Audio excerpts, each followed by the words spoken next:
A freezing night, a confused old man shivering in an alley, when a heavily overweight invisible diner waitress named Harper offered him her last $20 and a warm coat. She had no idea she was saving the father of Chicago's most ruthless crime syndicate boss. Now she's his obsession. The rain in Chicago during late October didn't just fall, it bit. It carried a freezing, miserable wind off Lake Michigan that sliced right through the thickest winter coats. Harper Quinn knew this all too well as she lugged a heavy trash bag out the back door of O'Connor's Diner on Lincoln Avenue. Harper was 26 years old, wore a size 22, and had spent the entirety of her adult life being profoundly invisible. When you were a fat girl in a city obsessed with status and sleek appearances, people didn't look at you. They looked through you. They saw a shape, made a quick, usually unkind judgment, and moved their eyes elsewhere. Harper had internalized this long ago. She kept her head down, worked her grueling 12-hour night shifts, serving drunk college kids and exhausted cab drivers, and went home to her cramped studio apartment on Diversey Parkway. Tonight the diner had been hell. The waistband of her polyester uniform had been digging painfully into her stomach all night, chafing her skin raw. Her feet swollen from carrying her heavy frame across the cheap linoleum floor for 12 straight hours, throbbed with a dull, relentless ache. All she wanted was to toss the garbage climb into her beat-up 2008 Ford Taurus and collapse into bed. She hoisted the heavy black bag into the rusted dumpster, the smell of stale grease and rotting onions turning her stomach. As she turned to head back inside, a faint sound stopped her. It sounded like a whimper. Harper froze the icy rain, matting her messy brown hair to her cheeks. She peered into the shadows between the dumpster and the brick wall of the adjacent dry cleaners. "Hello," she called out, her voice trembling slightly. In this part of the city at 3 a.m., a sound in the alley usually meant trouble. "Per favore," a raspy, weak voice murmured. Harper grabbed her phone, turning on the flashlight app, and stepped closer. Huddled against the wet, freezing brick was an old man. He looked to be in his late 70s, but what immediately struck Harper was the bizarre juxtaposition of his state. He was soaking wet, shivering violently, and missing a shoe. Yet the coat he was wearing, though stained with alley mud, was a luxurious, heavy cashmere. Underneath, she could see a silk tie and a tailored vest. This wasn't a typical homeless man. This was someone who had wandered off and gotten terribly lost. "Oh my God, sir," Harper gasped, rushing forward. Her bad knees protested as she dropped heavily onto the wet asphalt beside him. "Are you okay? Where are you hurt?" The old man looked up at her. His eyes were clouded with confusion, his skin a terrifying shade of pale grey. "Cold," he whispered, his teeth chattering so hard she could hear the clicking over the rain. I don't know where my car is. My son was supposed to." He trailed off his eyes, rolling back slightly. Okay, stay with me," Harper said, panic rising in her chest. She stripped off her oversized bright yellow rain slicker, the only thing keeping her dry, and draped it over his shivering shoulders. The freezing rain instantly soaked through her thin uniform blouse, plastering it to her heavy chest and arms, but she didn't care. "What's your name, sweetheart?" "Domenico," he stammered. "Dom." "Okay, Dom. I'm Harper. We need to get you out of this rain." She looked around desperately. The diner was closed. Her manager, Mr. Henderson, had already locked up the front and left through the side door.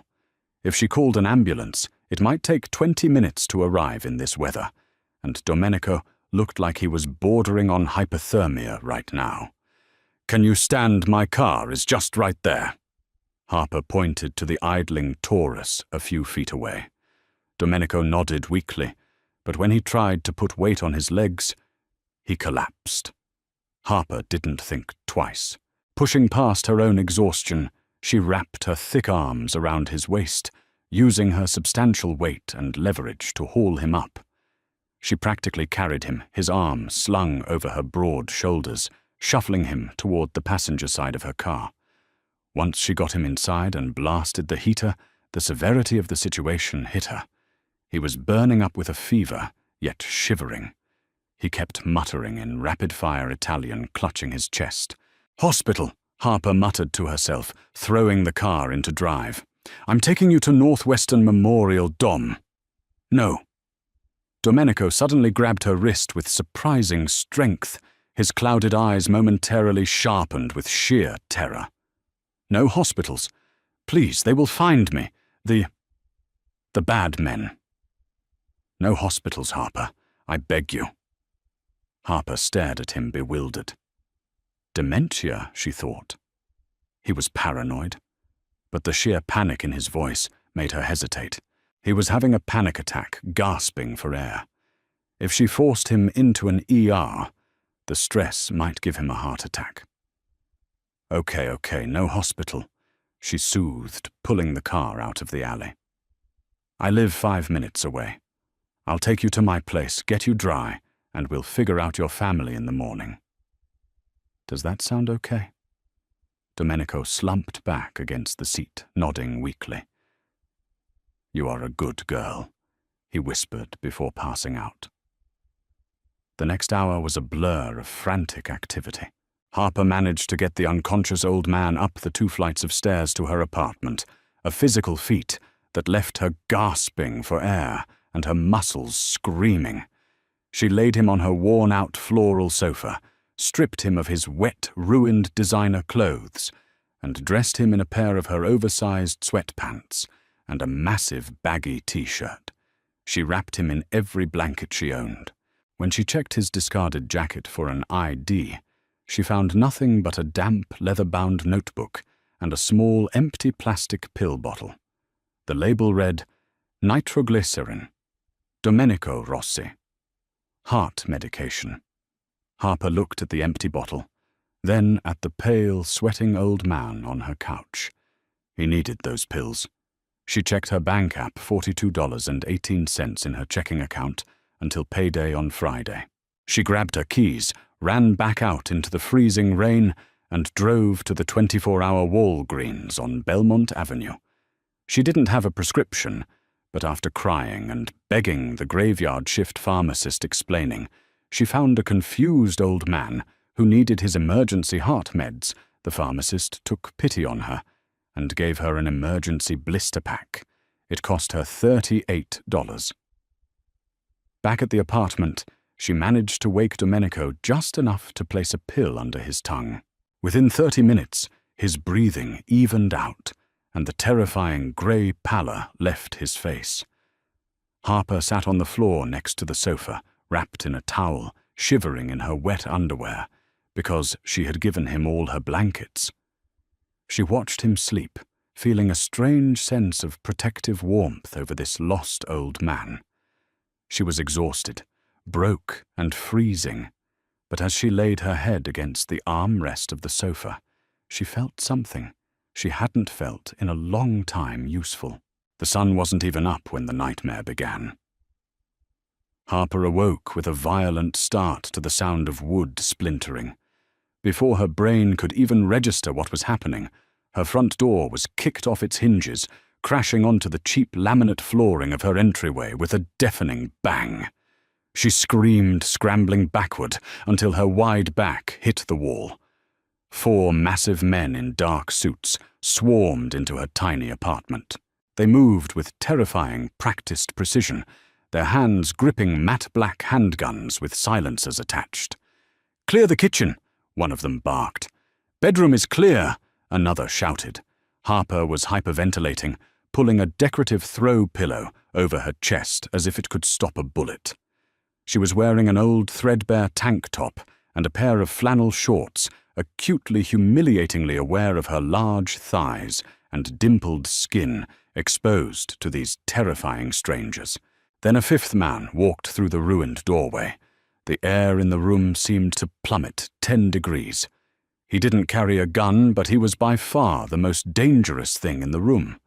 He was tall, well over 6 feet, wearing a charcoal grey custom Brioni suit that probably cost more than Harper made in 5 years. His hair was jet black, slicked back, and his jawline looked like it was chiseled from marble, but it was his eyes that froze Harper's blood.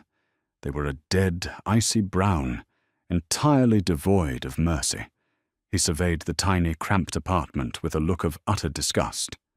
His gaze sweeping over Harper's trembling, heavy frame, huddled on the floor. He didn't see a woman. He saw an insect. "Where is he?" the man demanded. His voice was smooth, deep, and laced with a terrifying calm. Who?" Harper sobbed, tears spilling down her cheeks. "Please, I don't have any money." The man stepped closer, his expensive leather shoes crunching over the splinters of her door. He crouched down, bringing his flawless, terrifying face inches from hers. She could smell his cologne, something woody and expensive, mixed with the faint, metallic scent of gunpowder.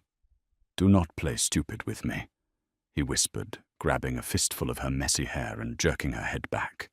Harper cried out in pain. "You thought you could take a confused old man off the street, hold him for a payday. You have exactly 3 seconds to tell me where Domenico Rossi is, before I let my men paint this cheap wallpaper with your brains." "Matthew, stop." The commanding, raspy shout cut through the room like a whip. The man holding Harper Matthew froze. He let go of her hair and stood up, whipping around. Sitting up on the floral sofa, tangled in Harper's cheap fleece blankets, was Domenico. He looked groggy, but the confusion from the night before was gone. He looked furious. "Papa." Matthew breathed all the ice, vanishing from his face, replaced by a desperate, frantic relief. He rushed to the sofa, falling to his knees beside the old man. "God, Papa, we've been tearing the city apart. When the driver said you wandered off from the restaurant, I thought the Moretti family had taken you." Domenico ignored his son. With surprising speed, the old man swung his arm and slapped Matthew hard across the face. The smack echoed loudly in the small apartment. The 4 armed goons in the room rigidly looked away, pretending they hadn't just seen the terrifying boss of the Rossi syndicate get struck. "You animal!" Domenico spat in Italian, then switched to heavily accented English for Harper's benefit. "You break into this home. You lay your hands on the woman who saved my life."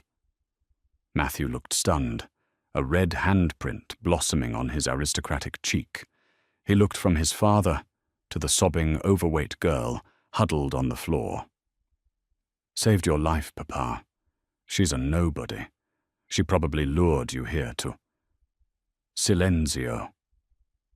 Domenico roared, though it sent him into a coughing fit.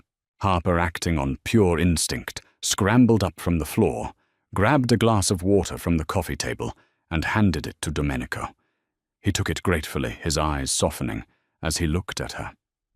"This girl," Domenico said softly, pointing a shaking finger at Harper, "found me freezing in the mud. I didn't know who I was. I didn't know where I was. She gave me her coat. She carried me up those stairs. And when my heart began to fail," he reached into his pocket and pulled out the blister pack of nitroglycerin. "She bought me this. With her own money." Matthew's dark eyes widened a fraction. He slowly stood up and turned to face Harper. The disgust was gone, replaced by an intense, piercing calculation that made Harper feel even more naked and vulnerable. He looked at the discarded yellow rain slicker on the floor, then at the blister pack. "Is this true?" Matthew asked her, his voice low. Harper nodded frantically, wrapping her arms around her thick middle, desperately wishing the floor would swallow her whole. I found him in the alley behind O'Connor's. He didn't want to go to the hospital. I just wanted him to be safe." The silence in the room was suffocating. Matthew stared at her, his eyes drifting over her unkempt hair, her tear-streaked, puffy face, and her heavy body. Harper shrank under his gaze, years of bullying and fat-shaming rushing to the surface. She knew what men like him thought of women like her. To a billionaire mafia boss, she wasn't even human. Matthew reached inside his suit jacket. Harper flinched, thinking he was pulling a gun. Instead, he pulled out a thick platinum money clip. He peeled off a stack of crisp $100 bills, at least $5,000, and tossed them onto the coffee table. For the pills and the door, Matthew said coldly. He turned his back to her, dismissing her entirely. Get him up. We're leaving. His men immediately moved forward, gently helping Domenico to his feet. The old man pushed them away weakly and turned to Harper. Grazie, Harper, Domenico said, warmly, taking her plump, trembling hand and kissing the knuckles. You have the heart of an angel. Come, Papa, Matthew snapped impatiently, escorting his father out of the ruined doorway. Before Matthew stepped out, he paused. He looked back over his shoulder at Harper, who was still backed against the wall, clutching her arms. You never saw us, Matthew said, his voice a deadly promise. If you breathe a word of this to the police, to your friends, to anyone, I won't just break your door next time. Understand? Harper nodded vigorously, unable to speak, around the lump of terror in her throat. Matthew held her gaze for a second longer than necessary. A flicker of something unreadable crossed his dark eyes before he turned and vanished down the hallway. Harper stood in the silence of her ruined apartment for a long time before she finally collapsed to the floor and sobbed. For a week, Harper tried to convince herself it was a fever dream. She used a fraction of the blood money Matthew Rossi had left to hire a local handyman to replace her front door, installing 3 heavy deadbolts in the process. The rest of the money she hid in an old shoebox beneath her bed. She couldn't bring herself to spend it. It felt cursed. She threw herself back into her routine, desperately clinging to her invisible, mundane life. But the shadows of Chicago felt different now. Every black SUV that drove past her on the street made her heart hammer against her ribs. Every large man in a suit made her palms sweat. However, the strangest change wasn't the paranoia. It was her boss, Mr. Henderson. Henderson was a miserable, mean-spirited man who took out his life's frustrations on Harper. He constantly made snide remarks about her weight, gave her the worst shifts, and threatened to fire her if she ate a single fry off a customer's plate. But on Tuesday night, when Harper walked into O'Connor's diner, Henderson practically sprinted to the door to hold it open for her. Harper, good evening, let me take your coat? Henderson stammered, his face pale and slick with sweat. He looked like he hadn't slept in days. Harper stared at him, bewildered. I can hang it up myself, Mr. Henderson. Is everything okay? Yes, perfect, fantastic. He squeaked, his eyes darting nervously toward the window. Listen, I adjusted the schedule. No more graveyard shifts for you, only days. And, I authorized a raise, $4 an hour. Harper dropped her purse. What? Just please, Harper. Henderson leaned in his breath, reeking of cheap scotch and sheer panic. If anyone asks, I treat you well, right? I'm a good boss. I respect you. Who would ask? Harper asked, a cold dread pooling in her stomach. Henderson violently shook his head and scurried back to the kitchen, leaving Harper standing frozen by the counter. It was them, the Rossi family. They were watching her. The realization hit her like a physical blow. Matthew hadn't just walked out of her life. He had run a background check. He knew where she worked. He knew who her boss was. And he had clearly sent someone to terrify Henderson into treating her better. While most people might find a secret mafia guardian, angel romantic Harper found it deeply, profoundly terrifying. She didn't want the attention of a man who looked like he murdered people before his morning espresso. She just wanted to be left alone. By the time Friday rolled around, the stress was eating her alive.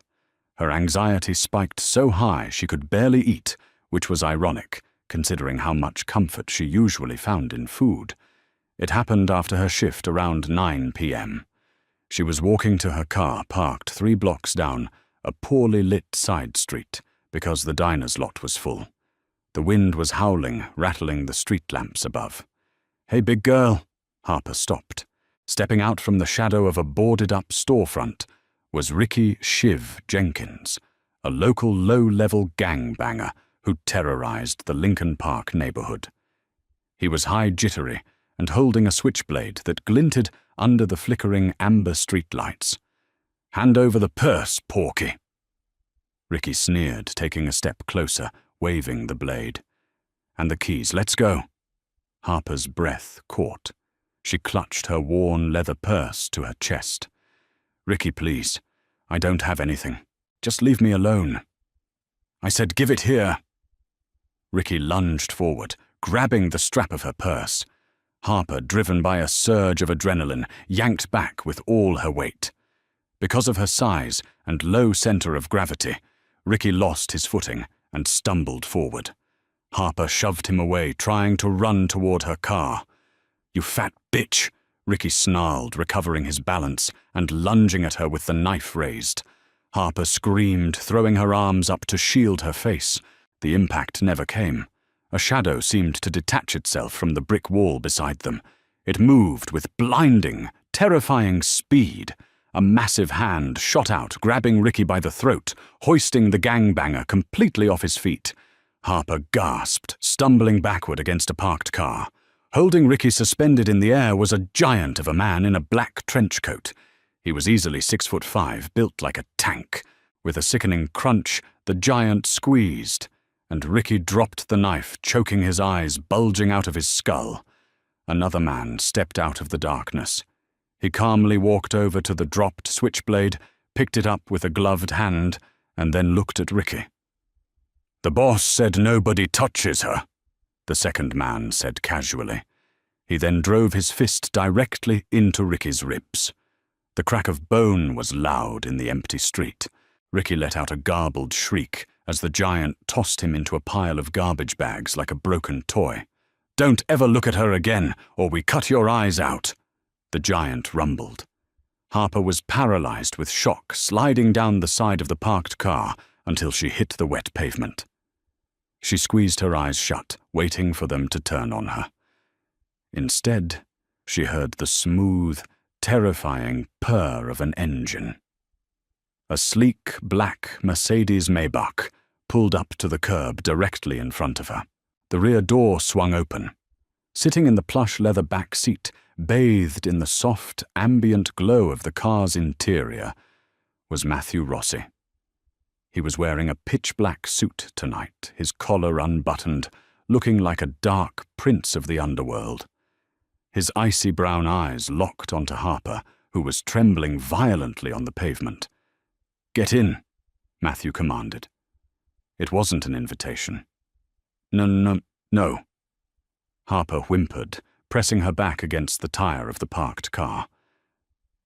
"Please, I didn't tell anyone, I swear. Leave me alone." Matthew sighed a harsh, impatient sound. He uncrossed his long legs and stepped out of the Maybach, towering over her. He didn't look at the bleeding street thug in the garbage. He only looked at Harper. "If I wanted to hurt you, Harper, you would have been dead 6 days ago," Matthew said, his voice lowering to a dangerous velvety timbre. He reached down, offering her his hand. "My father has refused to eat for 3 days. He is driving my men insane. He insists that he will only eat if the kind girl joins him for dinner." Harper stared at his large, immaculate hand. He wants me to come to dinner." "Yes," Matthew said, his jaw tightening, as if the admission physically pained him. And since my father's health is the only thing in this world I care about, you are coming to dinner. Now. I can't. Harper blurted out her insecurities, suddenly screaming louder than her survival instincts. She looked down at her stained diner uniform, smelling of fry grease and sweat, feeling her heavy thighs spread out on the concrete. Look at me, I'm a mess. I'm disgusting. I can't go to some fancy mafia mansion like this. Matthew paused. His dark eyes slowly dragged over her form. It wasn't the dismissive, cruel look he had given her in the apartment a week ago. This time he actually looked at her. He saw the way she desperately tried to hide herself behind her purse, the blush of deep humiliation burning on her cheeks. To Harper's absolute shock, Matthew didn't sneer. He didn't laugh. He stepped closer, crouched down, and gripped her chin firmly but gently, forcing her to look into his terrifying eyes. The men in my world respect power, Harper, Matthew said softly, the scent of his expensive cologne wrapping around her. You threw a grown man off balance and fought back. You saved a boss of the commission from dying in an alley. There is nothing disgusting about that. Now take my hand. Trembling, completely overwhelmed by the proximity of this dangerous, powerful man, Harper slowly reached out and placed her plump hand in his. His grip was warm and surprisingly gentle as he pulled her to her feet and guided her into the back of the Maybach. As the car door slammed shut, plunging them into the luxurious darkness of the cabin, Harper realized with sickening clarity that her invisible life was over. She was now a prisoner to the darkest family in Chicago. The ride down Lakeshore Drive was suffocatingly silent. The interior of the Maybach smelled of rich leather and the faint, intoxicating scent of Matthew's cologne. Harper sat pressed hard against the passenger door, her hands white-knuckled around her cheap purse, trying to make her large body take up as little space as possible. She felt a burning shame radiating from her greasy, onion-scented diner uniform. Beside her, Matthew Rossi was perfectly still, staring out the tinted windows at the passing city lights, his profile as hard and unforgiving as carved granite. They turned onto Astor Street in the Gold Coast, one of the most historically affluent and heavily secured neighborhoods in Chicago. The car pulled up to massive wrought-iron gates that silently glided open, revealing a breathtaking limestone mansion that looked more like a European consulate than a private home. Armed men in dark suits patrolled the perimeter, their eyes tracking the vehicle. "Out!" Matthew commanded softly as the car stopped. Harper scrambled out her worn sneakers, slipping slightly on the slick cobblestone driveway. She followed Matthew up the wide marble steps and through the towering mahogany front doors. The foyer was a cavernous space of imported Italian marble crystal chandeliers and sweeping staircases. Harper felt like a smudge of dirt on a pristine canvas. Every instinct screamed at her to run, to flee back to the grimy, comfortable anonymity of her cheap apartment. Matthew. Domenico Rossi stood at the top of the stairs, leaning heavily on a silver-handled cane. He looked entirely different from the shivering lost man in the alley. Tonight he wore a tailored burgundy smoking jacket. His white hair neatly combed his eyes, sharp and bright. When he saw Harper, a massive, genuine smile broke across his weathered face. "My angel." Domenico descended the stairs with surprising speed for a man with a bad heart. He bypassed his son entirely and pulled Harper into a warm, fierce hug. Harper stiffened, terrified she was going to get grease on his expensive jacket, but Domenico didn't care. "Look at you. You came." "She needed convincing," Matthew muttered dryly, handing his coat to a silent butler who had materialized from the shadows. Domenico pulled back and finally seemed to notice Harper's distress and her soiled uniform. He shot a withering glare at his son. "You brought her here like this. without giving her a moment to prepare herself. "You have the manners of a stray dog, Matthew." Before Matthew could respond, Domenico turned to a stern-looking older woman in a pristine housekeeper's uniform, who stood nearby. "Carmela, please take our guest to the East Wing. Draw a warm bath. Find her something beautiful to wear for dinner." "Yes, Don Domenico," Carmela said, bowing her head. She gestured gently to Harper.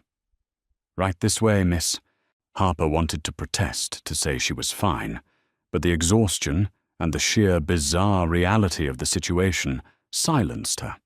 She followed Carmela through a maze of luxurious hallways until they reached a guest suite larger than Harper's entire apartment building floor. I don't think you'll have anything that fits me," Harper mumbled, her cheeks burning hot as Carmela began opening a massive cedar closet. I'm a size 22. Your boss's clothes won't exactly work." She tried to force a self-deprecating laugh, but it came out sounding like a choked sob. Carmela paused, turning to look at Harper. Her stern face softened. "Signorina, the Rossi family has tailors on call 24 hours a day. But for tonight, I believe we have something perfect." Carmela reached into the back of the closet and pulled out a breathtaking deep emerald green silk wrap dress. This belonged to Don Domenico's late sister. She was a woman of substance like yourself, a true Italian beauty. An hour later, Harper stared at herself in the floor-to-ceiling gilded mirror. The hot bath had scrubbed the diner grease and terror from her skin. The emerald wrap dress draped beautifully over her heavy curves, the luxurious fabric cinching at her waist and flowing elegantly over her wide hips and thick thighs. For the first time in years, she didn't look like a joke. She looked imposing. She looked beautiful. When she was escorted to the formal dining room, the heavy oak doors swung open to reveal a massive table set with fine china and crystal. Domenico beamed from the head of the table, but it was Matthew's reaction that made Harper's heart stumble. He was standing by the fireplace, nursing a glass of amber liquid. When he looked up and saw her, his hand froze halfway to his mouth, the icy, deadened look in his brown eyes shattered, replaced by a flash of raw, undeniable hunger that sent a jolt of electricity straight to Harper's toes. He recovered instantly, his mask slamming back into place, but the air in the room had shifted. It was suddenly heavy, dangerous. Dinner was a surreal blur of decadent food, truffle risotto, perfectly seared filet mignon from Gibson's Bar and Steakhouse, and rich red wine. Domenico dominated the conversation, asking Harper about her life, her dreams ignoring her nervous one-word answers. Matthew barely spoke, but Harper could feel his dark eyes tracking her every movement, watching the way her mouth moved, the way the silk shifted over her chest when she breathed. Just as the plates were being cleared, the heavy dining room doors violently burst open. A man covered in blood, his left arm hanging at a sickening angle, stumbled into the room. Two of Matthew's massive guards were trying to hold him up. "Boss!" The bleeding man gasped, spitting blood onto the Persian rug. "It was an ambush. The warehouse on 18th Street. Carmine Moretti. He sent a message." Matthew stood up his chair, scraping violently against the floor. He didn't look angry. He looked lethal. "What message?" The bleeding man locked eyes with Matthew, then his gaze slowly drifted over to Harper, who was frozen in her seat, trembling. "Moretti says he knows about the fat girl," the enforcer choked out. "He knows she's the one who hid your father. He says she's a loose end, and he's going to tie it up."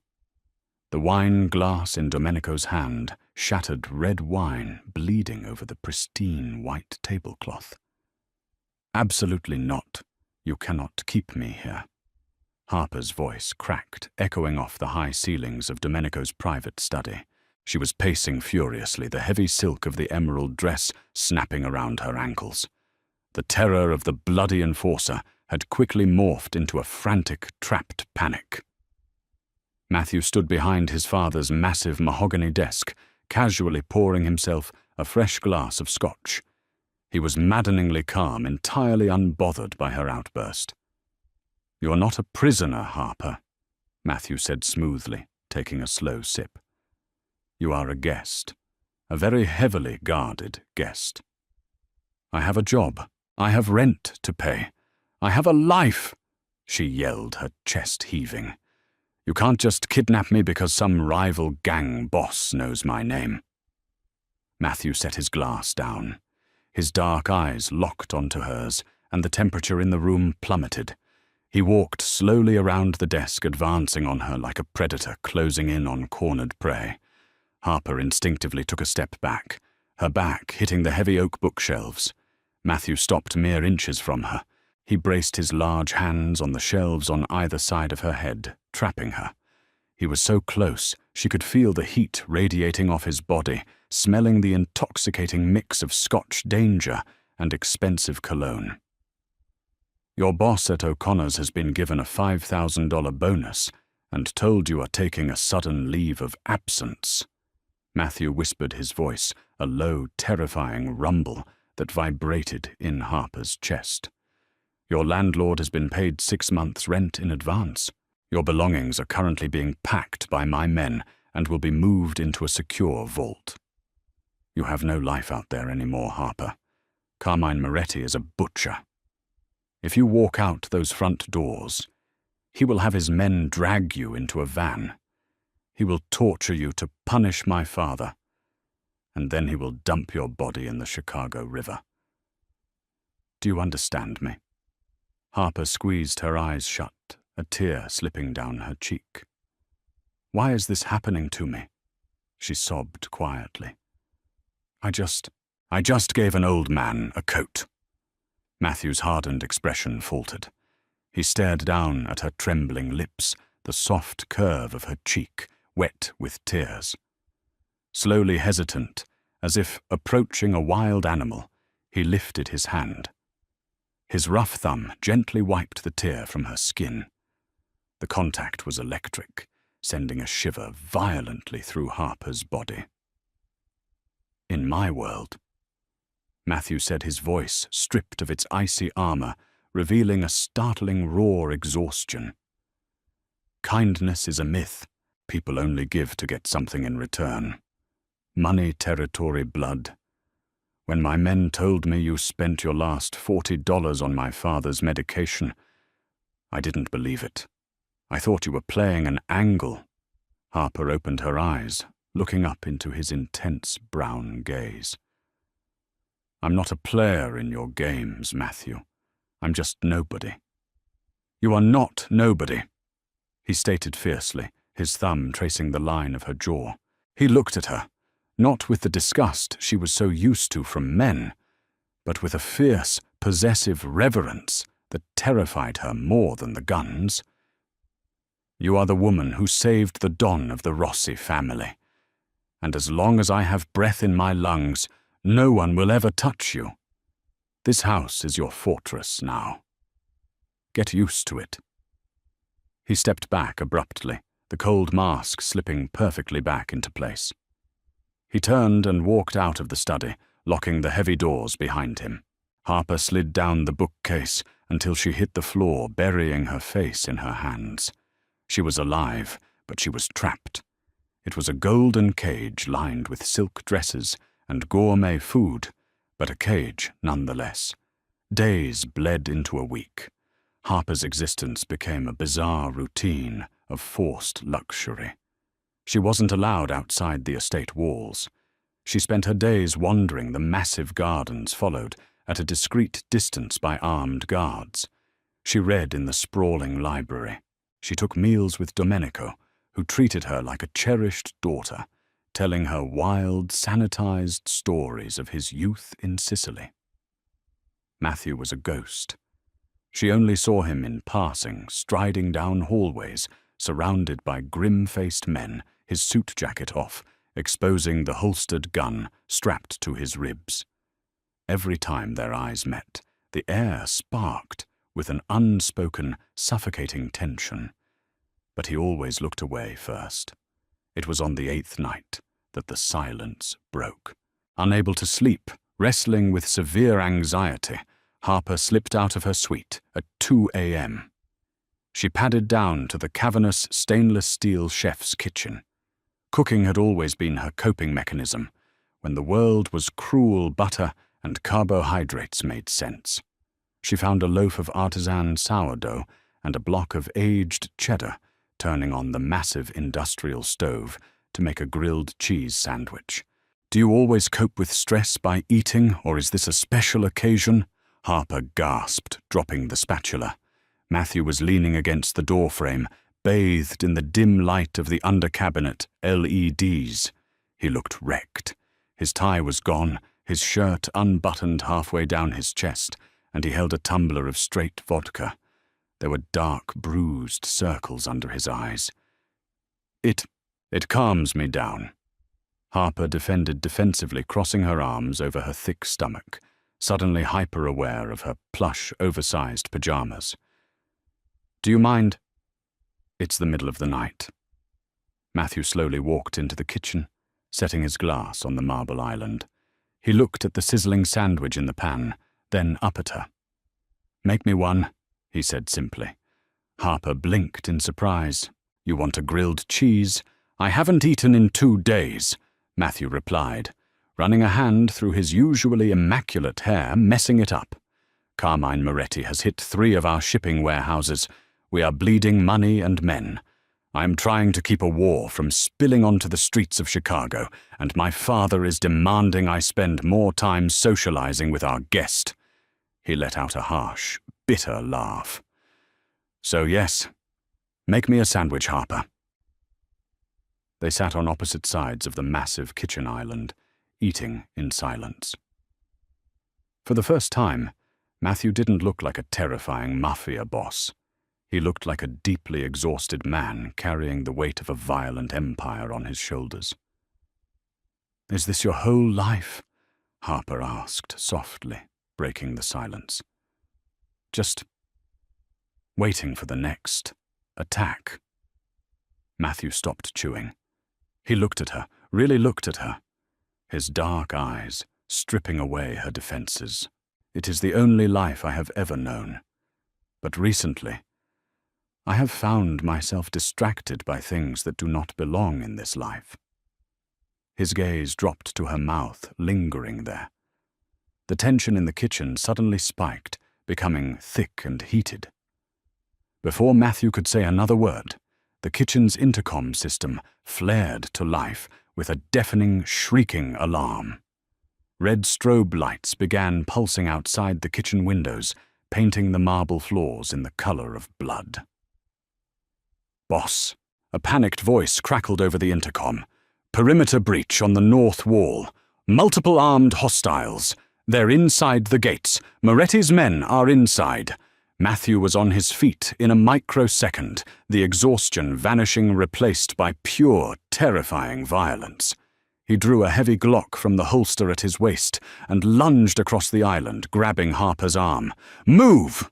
he roared. "Now!" The limestone mansion erupted into chaos. The deafening crack of automatic gunfire echoed through the cavernous hallways, shattering priceless baccarat crystal chandeliers and tearing through the imported Italian drywall. Matthew's grip on Harper's arm was a vice of steel as he dragged her out of the kitchen and into the narrow, unlit servants' corridors that wound behind the main rooms of the Astor Street estate. Harper stumbled, her heavy thighs burning with lactic acid, her bare feet slapping against the cold floor. She was gasping for air terror, squeezing her lungs so tightly she felt like she was suffocating. "Keep moving, do not stop," Matthew barked over his shoulder, his eyes scanning the darkness with lethal precision.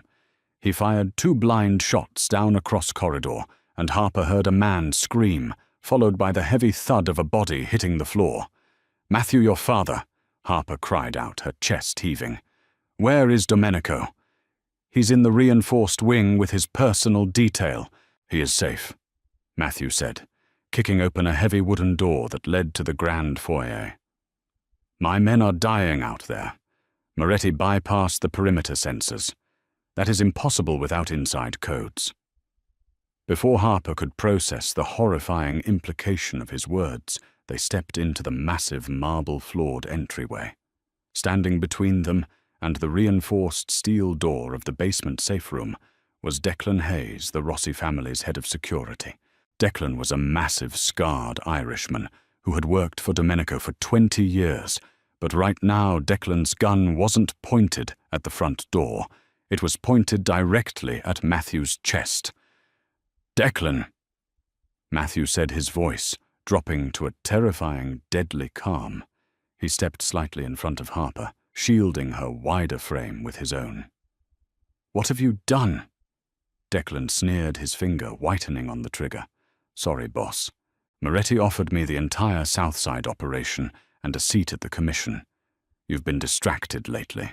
Soft. Letting this fat diner waitress sleep in the guest wing while we bleed money on the streets. It's bad for business."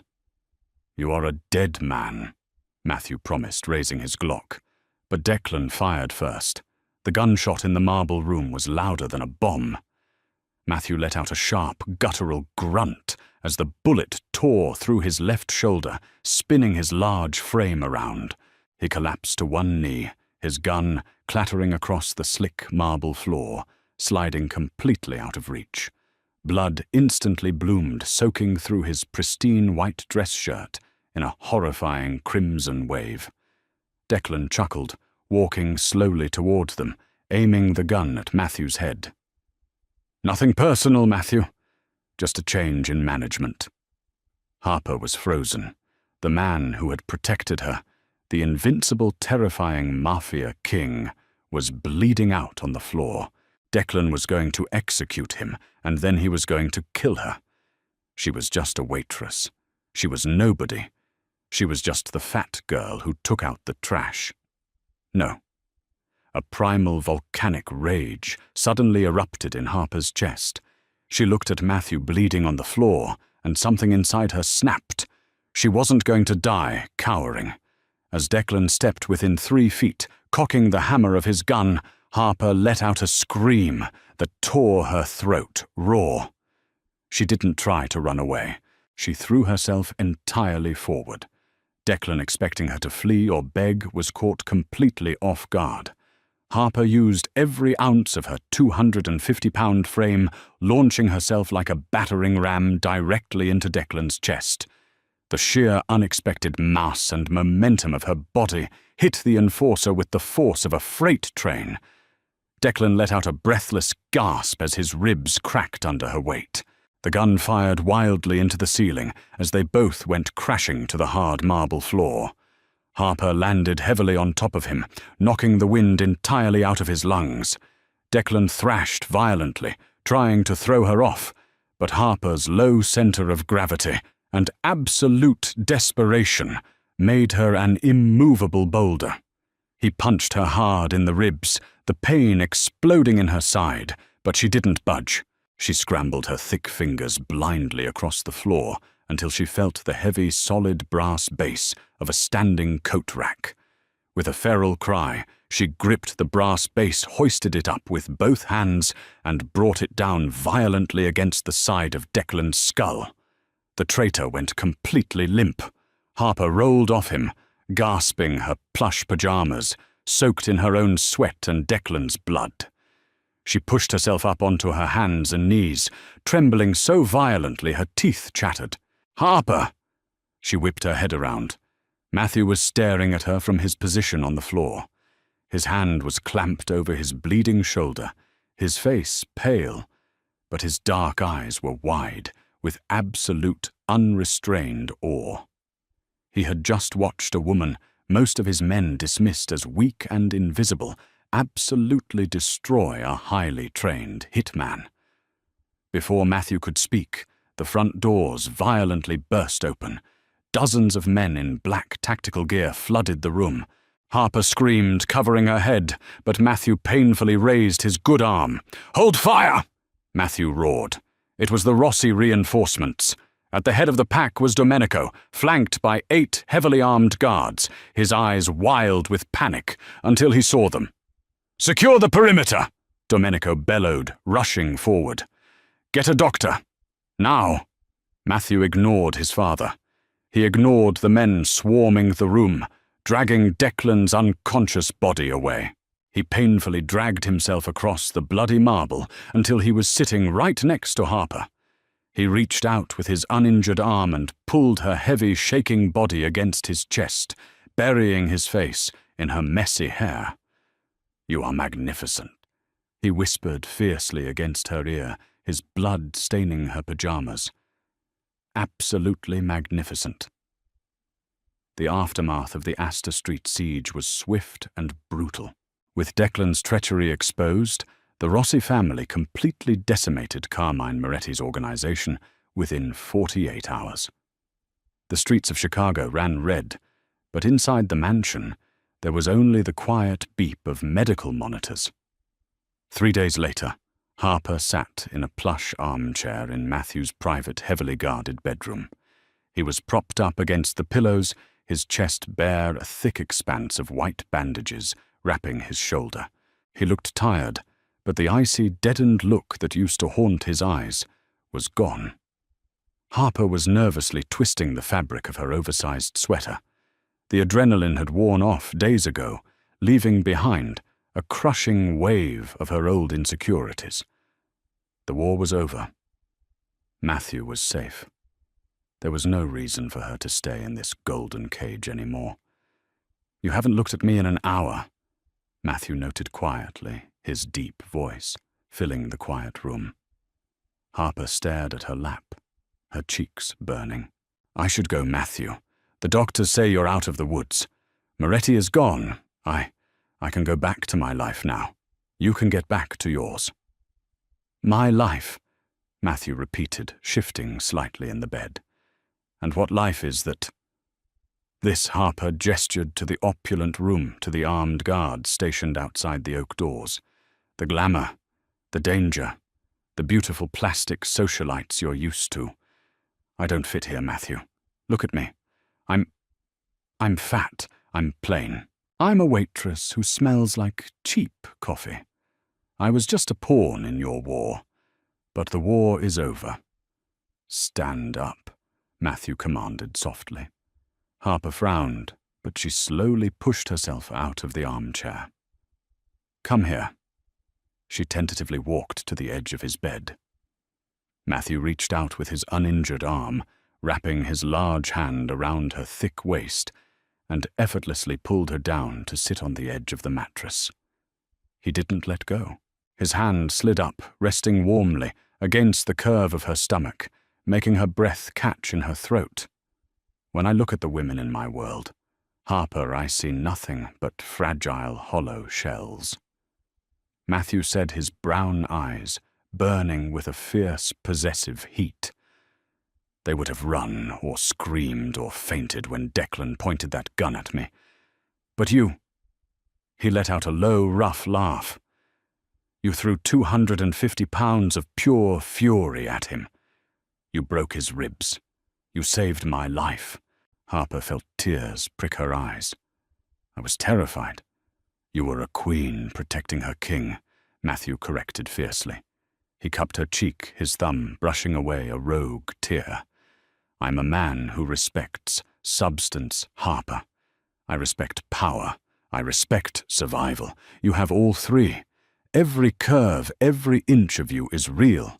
You are the strongest, most beautiful thing I have ever seen. He pulled her down by the back of her neck and kissed her. It wasn't a gentle kiss. It was bruised, desperate, and entirely consuming. Harper gasped, melting against him, her hands instinctively grabbing his uninjured shoulder. For the first time in her 26 years, she didn't feel invisible. She felt worshipped. 3 months later, the opulent ballroom of the Drake Hotel in downtown Chicago was completely booked out for the annual syndicate gala. The remaining bosses of the Midwest Commission were gathered sipping champagne, their eyes constantly darting toward the grand staircase. The room fell into a dead, terrified silence as Matthew Rossi appeared at the top of the stairs. He wore a midnight black tuxedo, looking every inch the ruthless king of the city. But no one was looking at Matthew. They were looking at the woman on his arm. Harper stood tall, wearing a custom-made, breathtaking ruby-red velvet gown that hugged every heavy curve of her body flawlessly. Diamonds glittered at her throat, a gift from Domenico, who was beaming from the floor below.